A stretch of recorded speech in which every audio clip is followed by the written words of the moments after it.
கொள்ளை சம்பவத்தில் ஈடுபட்டு வந்த 3 குற்றவாளிகளை காவல்துறையினர் கைது செய்தனர். அவர்களிடம் இருந்து 10 சவரன் தங்க நகை மற்றும் 1 கிலோ வெள்ளிப் பொருட்கள் பறிமுதல் செய்யப்பட்டது.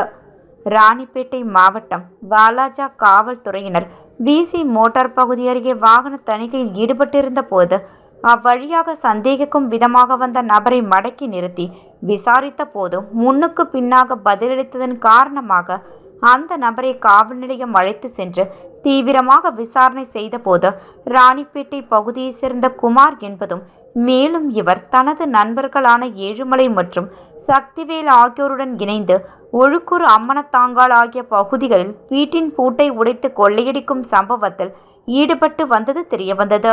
தொடர்ந்து 3 நபர்களின் மீதும் வழக்கு பதிவு செய்து கைது செய்தனர். மேலும் இவர்களிடமிருந்து 10 சவரன் தங்கநகை மற்றும் 1 கிலோ வெள்ளி பொருட்களை காவல்துறையினர் பறிமுதல் செய்தனர். பின்னர் 3 நபர்களையும் நீதிமன்றத்தில் ஆஜர்படுத்தி வேலூர் மத்திய சிறையில் அடைத்துள்ளனர்.